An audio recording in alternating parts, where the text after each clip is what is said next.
S139 stage.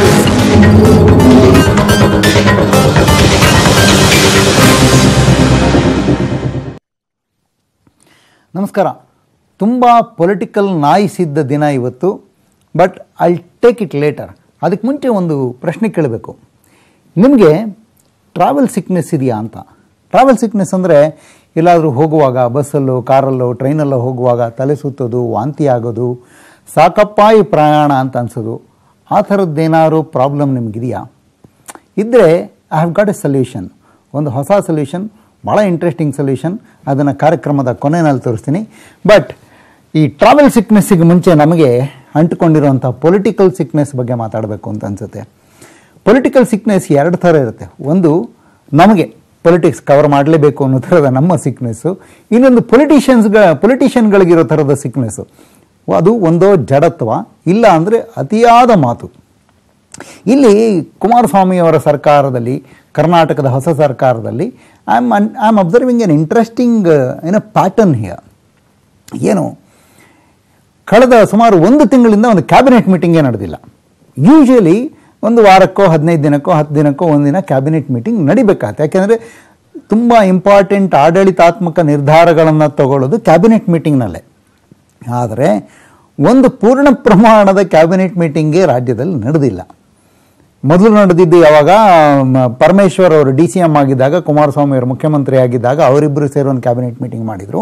ಅದಾದ ಮೇಲೆ ಬಜೆಟಿಗೆ ಮುಂಚೆ ಬಜೆಟನ್ನು ಹೌಸ್ನಲ್ಲಿ ಪ್ರೆಸೆಂಟ್ ಮಾಡೋದಕ್ಕೆ ಪರ್ಮಿಷನ್ ತಗೊಳ್ಳೋಕ್ಕೋಸ್ಕರ ಒಂದು ಸಾಂಪ್ರದಾಯಿಕ ಕ್ಯಾಬಿನೆಟ್ ಮೀಟಿಂಗ್ ಆಯಿತು. ಅದು ಬಿಟ್ಟರೆ ಫಂಕ್ಷನಲ್ ಕ್ಯಾಬಿನೆಟ್ ಮೀಟಿಂಗ್ ಆಗೇ ಇಲ್ಲ ಪೂರ್ಣ ಪ್ರಮಾಣದ್ದು. ಇದನ್ನು ಜಡತ್ವ ಅಂತ ಅನ್ಕೋಬೇಕಾ ನಾವು? ಜಡತ್ವ ಅಂತ ಅನ್ಕೊಳ್ಳೋಣ ಅನ್ನೋತ್ತಿಗಾಗಲೇ ಬೇರೆ ಬೇರೆ ಬೇರೆ ಬೇರೆ ರೀತಿಯ ಕುಮಾರಸ್ವಾಮಿಯವರ ಹೇಳಿಕೆಗಳು, ಅವರ ಅವಿಶ್ರಾಂತ ಓಡಾಟ, ಅವರ ಸಿಟ್ಟು ಮತ್ತು ಸಾಲು ಸಾಲಾಗಿ ನಡೀತಿರುವಂಥ ಟ್ರಾನ್ಸ್ಫರ್ಗಳು ಕಣ್ಣು ಮುಂದೆ ಬರುತ್ತವೆ. ಇದನ್ನು ಜಡತ್ವ ಅಂತ ನಾವು ಹೇಳೋಕ್ಕಾಗೋದಿಲ್ಲ. ಈಗ ತಾನೇ ಸ್ವಲ್ಪ ಹೊತ್ತಿಗೆ ಮುಂಚೆ 122 ಜನ ರಿಜಿಸ್ಟ್ರಾರ್ಗಳು, ಸಬ್ ರಿಜಿಸ್ಟ್ರಾರ್ಗಳ ಟ್ರಾನ್ಸ್ಫರ್ ಆಗಿದೆ ಅನ್ನೋ ಥರ ಸುದ್ದಿ ಬಂದಿದೆ. ಇಂಜಿನಿಯರ್ಗಳು ಟ್ರಾನ್ಸ್ಫರ್ ಆಗಿದೆ. ಸಾಲು ಸಾಲ ಟ್ರಾನ್ಸ್ಫರ್ಗಳು ನಡೀತಿವೆ. ಟ್ರಾನ್ಸ್ಫರ್ಗಳಷ್ಟೇ ಚಟುವಟಿಕೆ ಅಂತ ನಾವು ಅಂದ್ಕೋಬೇಕಾ? ಅಥವಾ ಕುಮಾರಸ್ವಾಮಿಯವರ ಸಿಟ್ಟು ಮತ್ತು ಹೇಳಿಕೆಗಳನ್ನು ನಾವು ಚಟುವಟಿಕೆಯಿಂದ ಈ ಸರ್ಕಾರ ನಡೀತಿದೆ ಅನ್ನೋದನ್ನು ಅಳತೆ ಮಾಡೋದಕ್ಕೆ ಇಟ್ಕೋಬೇಕಾ? I talk about that. ಅದಕ್ಕೆ ಮುಂಚೆ ಆ ಹೇಳಿಕೆ ವಿಚಾರಕ್ಕೆ ಬಂದರೆ, ಹೇಳಿಕೆ ಏನೇನೆಲ್ಲ ಪ್ರಾಬ್ಲಮ್ಗಳನ್ನ ಕ್ರಿಯೇಟ್ ಮಾಡಿಬಿಡ್ಬೋದು ಮತ್ತು ಆ ಹೇಳಿಕೆಗೋಸ್ಕರ ಯಾರ ಮೇಲೆ ಸಿಟ್ಟು ಮಾಡ್ಕೋಬೋದು, ಯಾರ ಮೇಲೆ ಗೂಬೆ ಕೂರಿಸಬಹುದು ಅನ್ನೋದನ್ನು ಕುಮಾರಸ್ವಾಮಿಯವರ ಇವತ್ತಿನ ಮಾತಿನಲ್ಲಿ ನಾವು ಕಂಡ್ವಿ. ಅದು ಏನು ಅಂತ ಹೇಳ್ತೇನೆ. ಅದಕ್ಕೆ ಮುಂಚೆ ಒಂದು ಸ್ಮಾಲ್ ಬಿಟ್ ಆಫ್ ಇನ್ಫಾರ್ಮೇಷನ್ ನಾನು ಕೊಡಬೇಕಂತ ಅನ್ಸುತ್ತೆ before I get into serious politics. ಈ ಭಾರತ ಬಿಟ್ಟು ಹೊರಗಡೆ ಓಡಿ ಹೋಗ್ತಾರಲ್ಲ ನಮ್ಮ ದೇಶದ ಮ್ಯಾಜಿಷಿಯನ್ಗಳು, ಏನೋ ಬ್ಯಾಂಕ್ನಲ್ಲಿ ಸಾವಿರಾರು ಕೋಟಿ ರೂಪಾಯಿಯನ್ನು ಯಾವುದೇ ಆಧಾರ ಇಲ್ಲದೆ ತಗೊಳ್ಳುವಂಥ ಮ್ಯಾಜಿಷಿಯನ್ಗಳು, ಇಂಡಸ್ಟ್ರಿಯಲಿಸ್ಟ್ಗಳು ಅಂತ ಹೇಳ್ಕೊಳ್ಳೋಂಥ ಮ್ಯಾಜಿಷಿಯನ್ಗಳು, ಬಿಸ್ನೆಸ್ ಮನ್ಗಳು ಅಂತ ಹೇಳ್ಕೊಳ್ಳೋಂಥ ಮ್ಯಾಜಿಷಿಯನ್ಗಳು. I am talking about the Vijay Mallyas and Mehul Choksis of this country. ಅವರು ಹೊರಗಡೆ ಹೋಗ್ಬಿಟ್ಟು ಅದು ಎಷ್ಟು ಸುಲಭವಾಗಿ ಯಾವುದೋ ದೇಶದ ಒಂದು ನಾಗರಿಕತೆನ ತೊಗೊಂಡ್ಬಿಡ್ತಾರೆ, ಸಿಟಿಸನ್ಶಿಪ್ ತೊಗೊಂಡ್ಬಿಡ್ತಾರೆ. It's a matter of wonder for me. Vijay ಮಲ್ಯಾಗೆ ಲಂಡನ್ನಲ್ಲಿ ಬರೀ ವಾಸ ಮಾಡೋ ಹಕ್ಕಷ್ಟೇ ಇಲ್ಲ, ಮತದಾನದ ಹಕ್ಕು ಇದೆ. ಇದು ಹೇಗೆ ಅಂತಂದರೆ, ಈ UK ಥರದ ರಾಷ್ಟ್ರದಲ್ಲಿ, ಅಥವಾ ಮೆಹುಲ್ ಚೊಕ್ಸಿ ಈಗ ಜಮೈಕಾದ ಸಿಟಿಸನ್ಶಿಪ್ ತೊಗೊಂಡಿದ್ದಾರೆ. ಸೊ ಜಮೈಕಾ ಥರದ ರಾಷ್ಟ್ರಗಳಲ್ಲಿ ಹೇಗೆ ಅಂತಂದರೆ, ನೀವು ಅಲ್ಲೊಂದಿಷ್ಟು ಇನ್ವೆಸ್ಟ್ ಮಾಡಿಬಿಟ್ರೆ ಸಾಕು. ನಂದೇನೋ ಒಂದು ಬಿಸ್ನೆಸ್ ಶುರು ಮಾಡ್ತೀನಿ, I am going to invest so much ಅಂತೇಳಿ ಇನ್ವೆಸ್ಟ್ ಮಾಡಬೇಕು. ಸರ್ಕಾರಕ್ಕೋ ಮತ್ತು ಯಾವುದಕ್ಕೋ ಅಲ್ಲೊಂದಿಷ್ಟು ದೇಣಿಗೆ ಕೊಡಬೇಕು, ಅಲ್ಲೊಂದು 6 ತಿಂಗಳು ಇರ್ತೀವಿ ನಾವು ಅಂಥೇಳಿ ಇರೋ ಥರದ ಒಂದು ಡಾಕ್ಯುಮೆಂಟ್ಗಳನ್ನ ಸೃಷ್ಟಿ ಮಾಡಬೇಕು. There you are a citizen of that country. ಅಲ್ಲಿನ ಪಾಸ್ಪೋರ್ಟ್, ಜಮೈಕಾದ ಪಾಸ್ಪೋರ್ಟ್ ಚೊಕ್ಸಿಗೆ ಸಿಕ್ಕಿದೆ, ಮಲ್ಯಾಗೆ UKಯ ಪಾಸ್ಪೋರ್ಟ್ ಸಿಕ್ಕಿಲ್ಲ. ಬಟ್ ಅದು ಬಿಟ್ಟು ಉಳಿದಿದ್ದೆಲ್ಲ ಸಿಕ್ಕಿದೆ. ವಾಸ ಮಾಡೋ ಹಕ್ಕು, ಅಲ್ಲೇ ಕೆಲಸ ಮಾಡೋ ಹಕ್ಕು, ಅಲ್ಲಿ ಮತದಾನ ಮಾಡೋ ಹಕ್ಕು, ಎವ್ರಿಥಿಂಗ್ ಈಸ್ ದೇರ್. ನಮ್ಮ ಶ್ರೀಮಂತ ಬಿಸ್ನೆಸ್ ಮ್ಯಾನ್ಗಳು ಎಲ್ಲಿಗೆ ಹೋಗಿ ಏನು ಬೇಕಿದ್ರೂ ಮ್ಯಾಜಿಕ್ ಮಾಡ್ತಾರೆ ಅನ್ನೋದಕ್ಕೆ ಇದು ಒಂದು ಸಾಕ್ಷಿ. ಅಟ್ ದ ಸೇಮ್ ಟೈಮ್ ಬಡವರು ಬೇರೆ, ನಾನು why am I talking about the citizenship ಅಂದರೆ, ಇವತ್ತು ಇನ್ನೊಂದು ನ್ಯೂಸ್ ಬಂದಿದೆ. ಅಸ್ಸಾಂನಲ್ಲಿ ರಾಷ್ಟ್ರೀಯ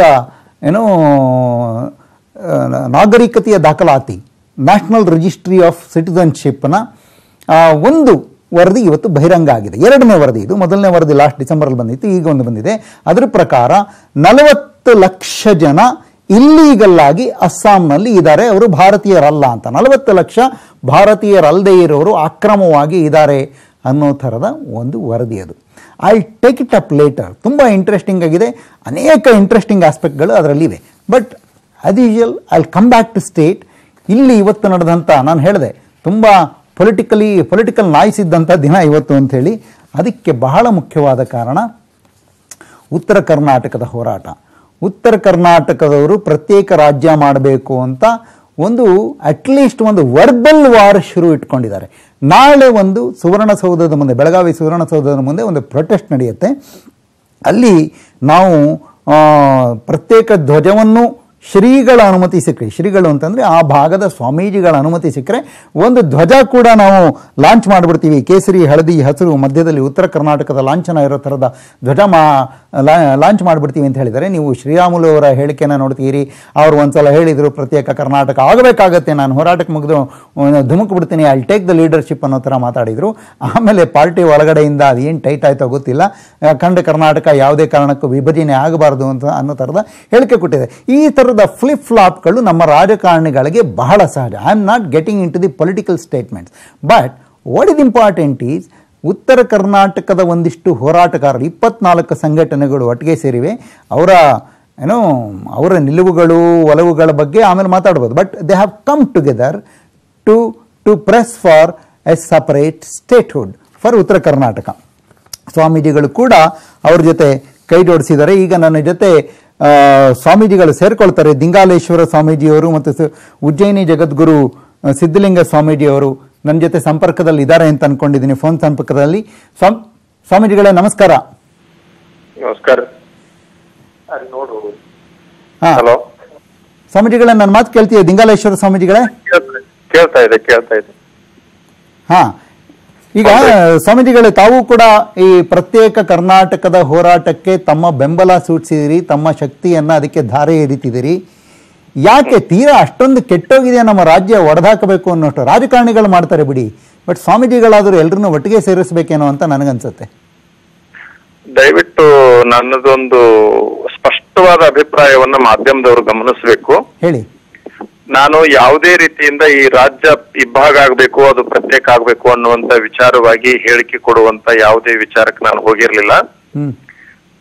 ಇದು ಆಗ್ಲೇ ನಡೆದ 3-4 ದಿವಸದ ನಂತರದಲ್ಲಿ ಮಾಧ್ಯಮದವರು ದಾವಣಗೆರೆ ಒಂದು ಕಾರ್ಯಕ್ರಮದಲ್ಲಿ ನನ್ನನ್ನು ಭೇಟಿಯಾಗಿ ಹಿಂಗೊಂದು ಸುದ್ದಿ ನಡೆದಿದೆ ಅಂತಂದಾಗ ಅದು ಯಾವ್ದು ನಂಗೆ ಗೊತ್ತಿಲ್ಲ, ನಾ ಏನೋ ಕಾಮೆಂಟ್ಸ್ ಮಾಡೋದಿಲ್ಲ ಅಂತ ಹೇಳಿದಾಗ್ಲೂ ಕೂಡ ಹಿಂಗೊಂದ್ ವೇಳೆ ಆಗಿದೆ, ನಡೆದಿದೆ, ಅದ್ರ ಬಗ್ಗೆ ನಿಮ್ಮ ಅಭಿಪ್ರಾಯ ಹೇಳ್ಬೇಕು ಅಂತಂದಾಗ ಇದಕ್ಕೆಲ್ಲದಕ್ಕೂ ಕಾರಣ ನಮ್ಮ ಉತ್ತರ ಕರ್ನಾಟಕ ದಿವ್ಯ ನಿರ್ಲಕ್ಷ್ಯಕ್ಕೊಳಗಾಗಿದೆ.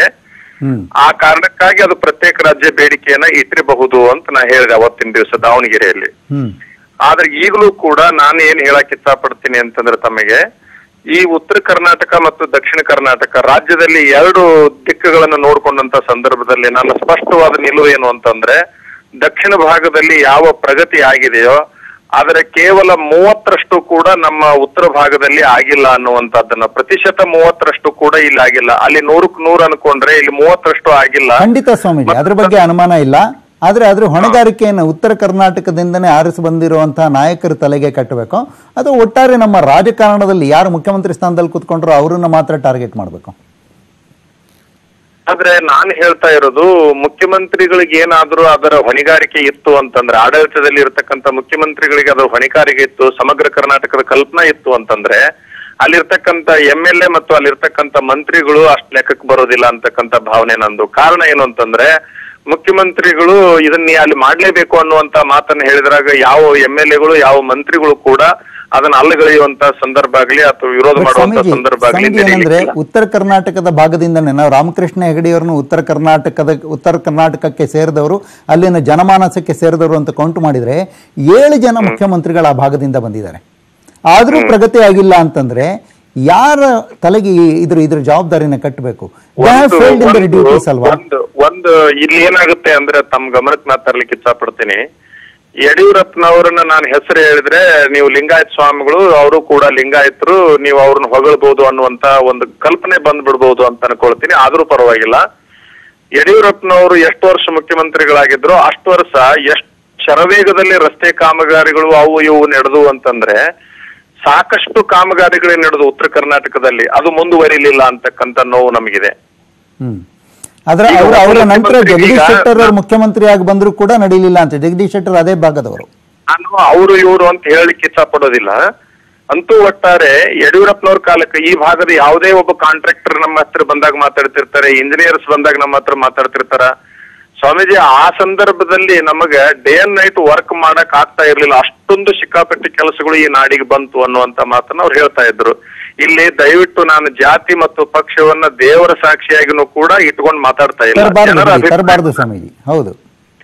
ಜನರ ಅಭಿಪ್ರಾಯವನ್ನ ತಮ್ಮ ಎದುರಿಗೆ ನಾನು ಮಾತಾಡ್ತಾ ಇದ್ದೀನಿ, ಆತ್ಮಸಾಕ್ಷಿಯಿಂದನೂ ಕೂಡ ಮಾತಾಡ್ತಾ ಇದ್ದೀನಿ.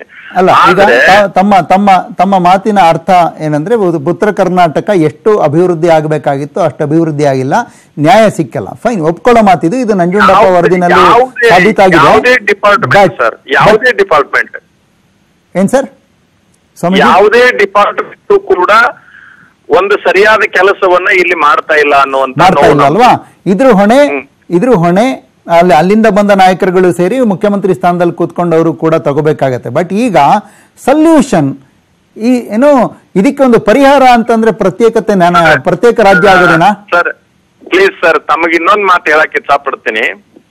ಉತ್ತರ ಕರ್ನಾಟಕದ ಯಾವುದೇ ನಾಯಕರನ್ನ ಪೂರ್ಣಾವಧಿ ಅಧಿಕಾರ ಮಾಡ್ಲಿಕ್ಕೆ ಬಹುಶಃ ಬಿಟ್ಟಿಲ್ಲ ಅಂತಕ್ಕಂಥ ನೋವು ಕೂಡ ಇಲ್ಲಿದೆ ಈ ಭಾಗದಲ್ಲಿ.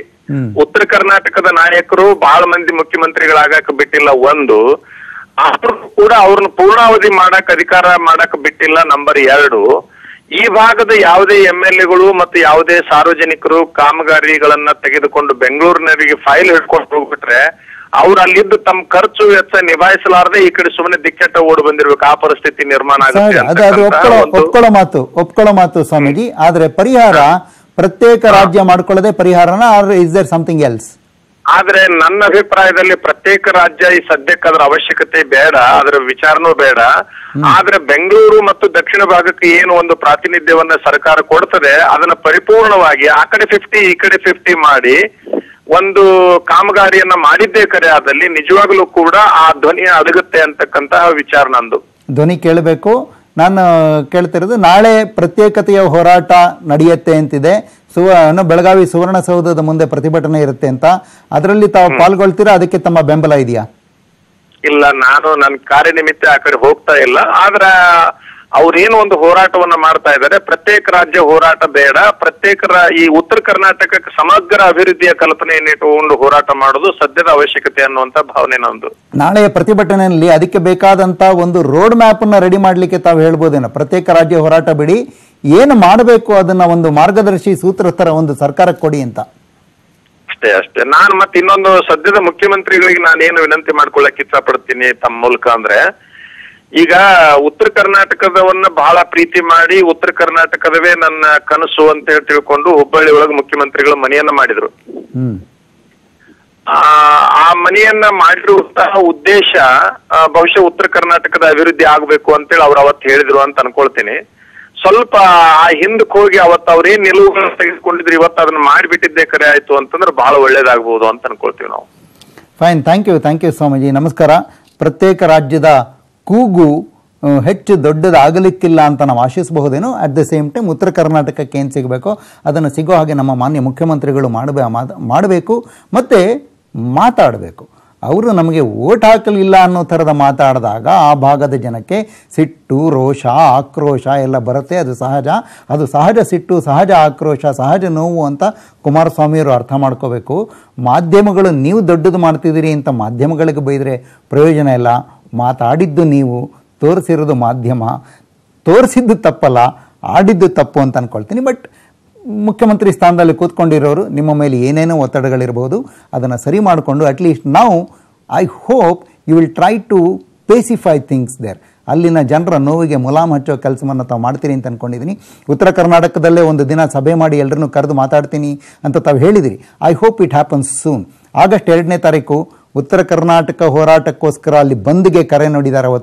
ಅವತ್ತೇ ತಾವು ಒಂದು ಕ್ಯಾಬಿನೆಟ್ ಮೀಟಿಂಗ್ ಮಾಡ್ತಿದ್ದೀರಿ. ಆಫ್ಟರ್ 1 ಮಂತ್, 1 ತಿಂಗಳ ನಂತರ ಒಂದು ಕ್ಯಾಬಿನೆಟ್ ಮೀಟಿಂಗ್ ಮಾಡ್ತಾ ಇದ್ದೀರಿ. ಆ ಕ್ಯಾಬಿನೆಟ್ ಮೀಟಿಂಗ್ನಲ್ಲಿ ಉತ್ತರ ಕರ್ನಾಟಕಕ್ಕೆ ಸರಿಹೊಂದುವಂಥ ಒಂದು ನಿರ್ಧಾರವನ್ನು ತಾವು ತಗೊಳ್ತೀರಿ ಅಂತ ನಿರೀಕ್ಷೆ ಮಾಡ್ತಾ I am going to move forward. ಈಗ there is one more interesting bit of information with me.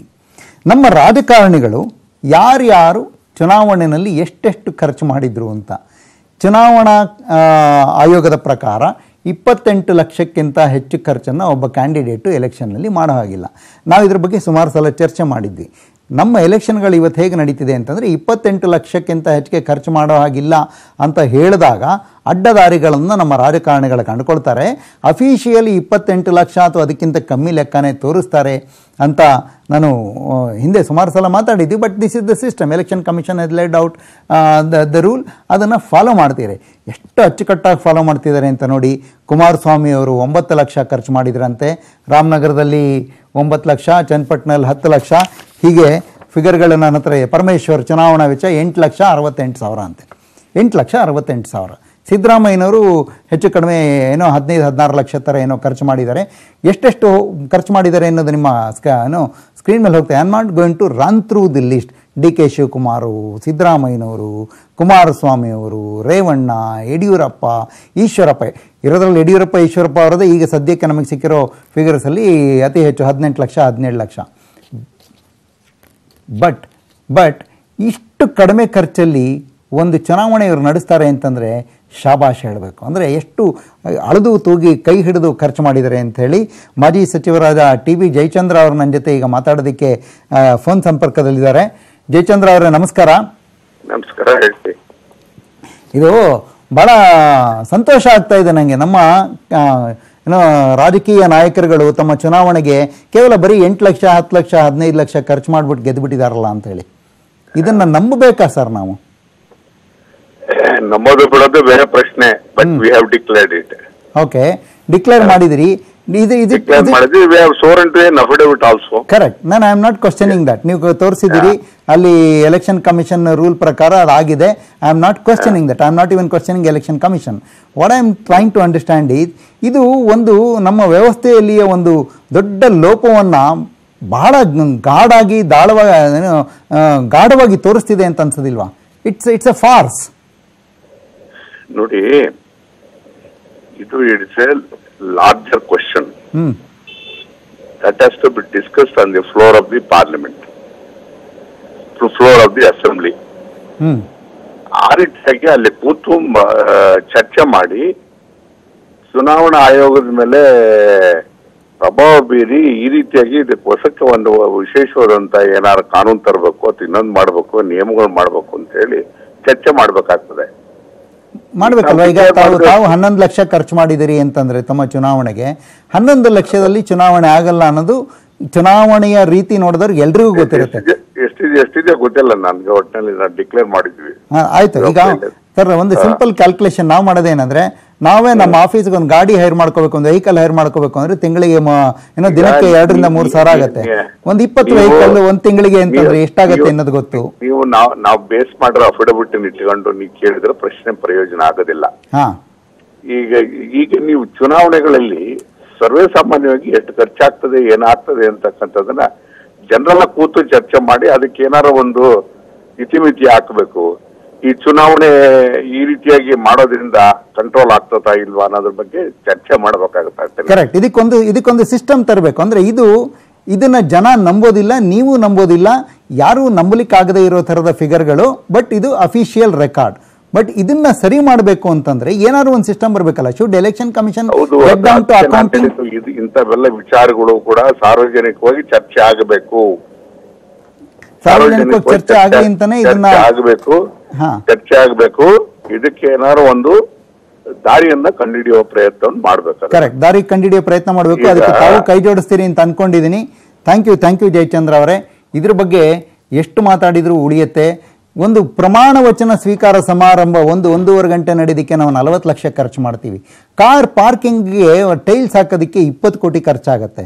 ಈಗಾಗಲೇ ರೆಡಿಯಾಗಿ ವೈಭವದಿಂದ ಇರುವಂಥ ಮಿನಿಸ್ಟರ್ಗಳ ಮನೆನ ರಿನೋವೇಟ್ ಮಾಡೋದಕ್ಕೆ we spend about 2 to 3 crores. ಅಷ್ಟೆಲ್ಲ ಇರುವಾಗ 15-20 ದಿನ ಎಲೆಕ್ಷನ್, ಅಷ್ಟು ಕಾರುಗಳು, ಅಷ್ಟು ಬೈಕ್ಗಳು, ಅಷ್ಟೊಂದು ಜನ, ಅಷ್ಟೊಂದು ಮೀಟಿಂಗ್ಗಳು, ಅಷ್ಟೊಂದು ರ್ಯಾಲಿಗಳು, ಅದೆಲ್ಲ ಮಾಡಿ 9 ಲಕ್ಷ 10 ಲಕ್ಷದ ಖರ್ಚು ತೋರಿಸ್ತಾರೆ ಅಂತಂದರೆ ಅಫಿಷಿಯಲಿ ಅಷ್ಟು ತೋರಿಸಿರ್ತಾರೆ. But how are they spending their money? Account ಕೊಡದಲೇ ಹೇಗೆ ಖರ್ಚು ಮಾಡ್ತಾರೆ? ಅದು ಒಂದು ಬಹಳ ಬಹಳ ಒಂಥರ ನಿಗೂಢವಾದ ವಿಷಯ ಅಂತ ಅನಿಸುತ್ತೆ. ಅದನ್ನು ಕೆದಕಬೇಕು.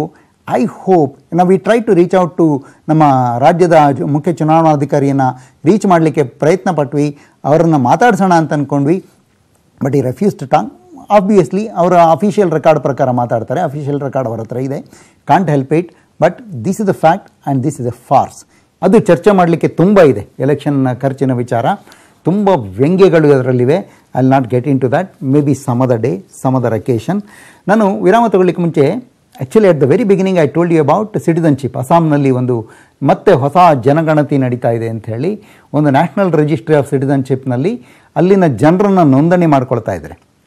ಹೇಗೆ ಅಂತಂದರೆ 1971 ಎಲೆಕ್ಟ್ರಲ್ ರೋಲ್ ಪ್ರಕಾರ ಯಾರ್ಯಾರು ಲಿಸ್ಟ್ ಆಗಿದ್ರು ಅವರೆಲ್ಲ ಸಿಟಿಸನ್ಗಳು. ಅದರ ನಂತರ ಹುಟ್ಟಿರೋರು ತಮ್ಮ ಪೂರ್ವಿಕರು ಯಾರ್ಯಾರು ಅಸ್ಸಾಂನಲ್ಲಿ ಇದ್ದರು ಅನ್ನೋದನ್ನು ದಾಖಲೆ ಸಮೇತ ಪ್ರೆಸೆಂಟ್ ಮಾಡಿಬಿಟ್ಟು they can get the citizenship. ಉಳಿದವರೆಲ್ಲ ಸಿಟಿಸನ್ಸ್ ಅಲ್ಲ ಅಂಥೇಳಿ ಇದು ಮಾಡ್ತಾ ಇರೋದು. This is not being done by the present government. 2004ರಲ್ಲಿ 2005ರಲ್ಲಿ ಮನಮೋಹನ್ ಸಿಂಗ್ ಅವರು ಪ್ರಧಾನಮಂತ್ರಿ ಆಗಿದ್ದಾಗಲೇ ಇದರ ಬಗ್ಗೆ ನಿರ್ಧಾರ ಆಗಿತ್ತು. 2010ರಲ್ಲಿ ಅಲ್ಲಿನ ಅಸೆಂಬ್ಲಿಯಲ್ಲಿ ಒಂದು ನಿರ್ಣಯ ಕೂಡ ಆಗಿತ್ತು. This traces back to the Assam accord. Assam accord ಅಂತೇಳಿ ಗೌರ್ಮೆಂಟ್ ಆಫ್ ಇಂಡಿಯಾ ಮತ್ತು Assam Gana Parishad, all Assam students union ಅವ್ರಗಳ ಮಧ್ಯೆ ಆಗಿದ್ದಂಥ ಒಂದು ಒಪ್ಪಂದದ ಪ್ರಕಾರ ಮಾಡಬೇಕಾಗಿತ್ತು. ಯಾಕೆಂದರೆ ಅಸ್ಸಾಂನಲ್ಲಿ ವಲಸಿಗರ ಹಾವಳಿ ತುಂಬ ಆಗಿಬಿಟ್ಟಿದೆ. ಬಾಂಗ್ಲಾದೇಶದಿಂದ ತುಂಬ ಜನ ಬಂದುಬಿಟ್ಟಿದ್ದಾರೆ.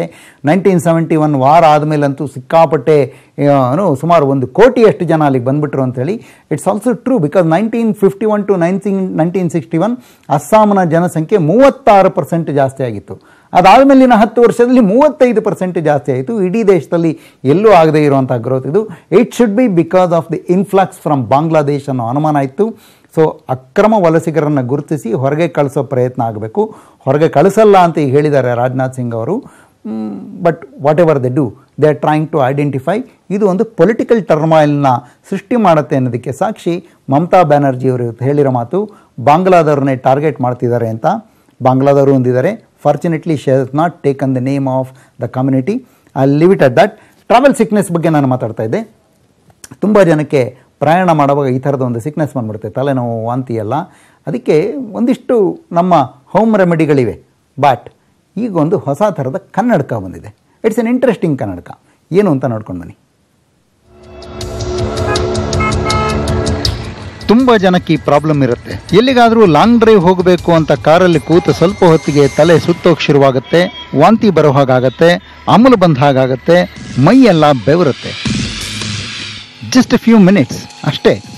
ಈ ಡ್ರೈವು ಬೇಡ, ಟೂರು ಬೇಡ, ಯಾವ ಸುಡುಗಾಡು ಬೇಡ, ಜಸ್ಟ್ ಮನೆ ತಲುಪಿ ನಿದ್ದೆ ಮಾಡಿದರೆ ಸಾಕು ಅಂತ ಅನ್ನಿಸ್ಬಿಡುತ್ತೆ.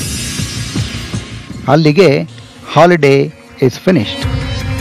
ಈ ಪ್ರಾಬ್ಲಮ್ಗಿರೋ ಹೆಸರು ಟ್ರಾವೆಲ್ ಸಿಕ್ನೆಸ್ ಅಥವಾ ಮೋಷನ್ ಸಿಕ್ನೆಸ್ ಅಂತ. ಬರೀ ಕಾರಲ್ಲಷ್ಟೇ ಅಲ್ಲ, ಈ ಪ್ರಾಬ್ಲಮ್ ಇರೋರು ಬಸ್ಸು, ಟ್ರೈನು, ವಿಮಾನ ಹೀಗೆ ಯಾವುದ್ರಲ್ಲಿ ಕೂತರೂ ಅವ್ರ ಹಣೆ ಬರಹ ಹೀಗೇ ಇರುತ್ತೆ. They can't help it. ಹೀಗಾಗೋದಕ್ಕೆ ಕಾರಣ ಅವರ ಒಳಕಿವಿ, ಕಣ್ಣು ಹಾಗೂ ಮೆದುಳಿನ ಮಧ್ಯದ ಸಂಘರ್ಷ. ಟ್ರಾವೆಲ್ ಸಿಕ್ನೆಸ್ ಅಂತ ಜನರಲ್ ಆಗಿ ಹೇಳ್ತಾರಾದರೂ ಇದು ಬೇಸಿಕಲಿ ಮೋಷನ್ ಸಿಕ್ನೆಸ್ಸೇ. ಹಾಗೆ ಸುಮ್ಮನೆ ಓಡುವಾಗ, ಸೈಕಲ್ ಹೊಡೆಯುವಾಗ ಅಥವಾ ಅವರೇ ಖುದ್ದಾಗಿ ಕಾರ್ ಡ್ರೈವ್ ಮಾಡುವಾಗ ಅವ್ರಿಗೆ ಹೀಗಾಗಲ್ಲ. ಕಾರು, ಬಸ್ಸು, ಟ್ರೈನು, ಪ್ಲೇನ್ಗಳಲ್ಲಿ ಸುಮ್ಮನೆ ಆರಾಮಾಗಿ ಕೂತ್ಕೊಳ್ಳೋಣ ಅಂತ ಕೂತಾಗಲೇ ಪ್ರಾಬ್ಲಮ್ಮು. ಯಾಕಂದರೆ ಹಾಗೆ ಕೂತಾಗ ಅವರ ಬ್ರೈನಿಗೆ ಅವರ ಒಳಕಿವಿಯಿಂದ ಒಂಥರ, ಕಣ್ಣಿಂದ ಒಂಥರ ಸಿಗ್ನಲ್ ಹೋಗುತ್ತೆ. ಬಾಡಿ ಮೂವ್ ಆಗ್ತಾ ಇದೆ ಅಂತ ಒಳಕಿವಿ ಸಿಗ್ನಲ್ ಕೊಟ್ಟರೆ ತುಂಬ ಸಲ ಅವ್ರ ಕಣ್ಣು ಹಾಗೇ ನಿಲ್ವಲ್ಲ, ಎಲ್ಲ ಸ್ಟಿಲ್ಲಾಗೇ ಇದೆಯಲ್ಲ ಅನ್ನೋ ಸಿಗ್ನಲ್ ಕೊಡುತ್ತೆ. ಹೊರಗಡೆ ಸರ್ರ ಅಂತ ಹಿಂದೆ ಹೋಗ್ತಿರೋ ದೃಶ್ಯಗಳನ್ನು ಕಿಟಕಿಯಿಂದ ನೋಡದೆ ಸುಮ್ಮನೆ ಕೂತ್ಕೊಂಡಾಗ ಆಗೋ ಪ್ರಾಬ್ಲಮ್ ಇದು. ಹೀಗೆ ಕನ್ಫ್ಯೂಸಿಂಗ್ ಸಿಗ್ನಲ್ಗಳು ಬಂದಾಗ ಬ್ರೈನು ಸೇಡ್ ತಿರ್ಸ್ಕೊಳ್ಳುತ್ತೆ, ತಲೆನೋವು, ವಾಂತಿ ಥರದ ಒತ್ತಡಗಳನ್ನು ತುರ್ಕತ್ತೆ, ಡ್ರೈವ್ನ ಖುಷಿನ ಫಿನಿಶ್ ಮಾಡಿ ಹಾಕತ್ತೆ. ಇದನ್ನು ಸರಿ ಮಾಡೋಕ್ಕೆ ಅಂತ ಒಂದಿಷ್ಟು ಟ್ಯಾಬ್ಲೆಟ್ಗಳು ಬಂದಿವೆ. ಆದರೆ ತುಂಬ ಜನಕ್ಕೆ ಈ ಮಾತ್ರೆ ತಗೊಳ್ಳೋದ್ರಿಂದಾನೇ ತಲೆನೋವು ಬರೋ ಚಾನ್ಸೂ ಇದೆ. So most won't prefer this. ಅಂಥವ್ರಿಗೆ ಅಂತಾನೆ ಈಗ ಸೈಂಟಿಸ್ಟ್ಗಳು ಒಂದು ಹೊಸ ಕನ್ನಡಕ ಕಂಡುಹಿಡಿದಿದ್ದಾರೆ. ಇದು ಆ್ಯಕ್ಚುಲಿ ಕನ್ನಡಕನೇ ಅಲ್ಲ, ಯಾಕಂದರೆ ಇದರಲ್ಲಿ ಗ್ಲಾಸೇ ಇಲ್ಲ, ಜಸ್ಟ್ 4 ರೌಂಡ್ ಫ್ರೇಮ್ಗಳಿವೆ. ಈ ಫ್ರೇಮ್ಗಳೊಳಗೆ ಒಂದು ನೀಲಿ ಲಿಕ್ವಿಡ್ ಇದೆ. ಈ ಕನ್ನಡಕದ ಕೆಲಸ ಬ್ರೈನ್ಗೆ ಸರಿಯಾದ ಸಿಗ್ನಲ್ ಕಳಿಸೋದು. ಹೇಗಂದರೆ ಮೂಮೆಂಟ್ನಲ್ಲಿ ಈ ನೀಲಿ ಲಿಕ್ವಿಡ್ ಓಲಾಡುತ್ತೆ, ಹಿಂದೆ ಮುಂದೆ ಮೇಲೆ ಕೆಳಗೆ ಹರಿದಾಡತ್ತೆ. ಹೀಗೆ ಮಾಡೋದ್ರಿಂದ ಕಣ್ಣಿನ ಮೂಲಕ ಅದು ಬ್ರೈನ್ಗೆ the body is on the move ಅನ್ನೋ ಮೆಸೇಜ್ ಕಳಿಸುತ್ತೆ. Very intelligent. ಈಗಾಗಲೇ ಇದು ಮಾರ್ಕೆಟಿಗೆ ಬಂದಿದೆ. ಇದು ಬೇಡ ಅಂದರೆ just try a home remedy. ಒಂದು ತುಂಡು ಶುಂಠಿನ ಬಾಯಲ್ಲಿಟ್ಕೊಂಡು ಅಗಿತಾ ಕೂತ್ಕೊಳ್ಳಿ. It often works well. ಹಿತ್ತಲ ಗಿಡದಲ್ಲೂ ಮದ್ದಿರುತ್ತೆ ಅಲ್ವಾ?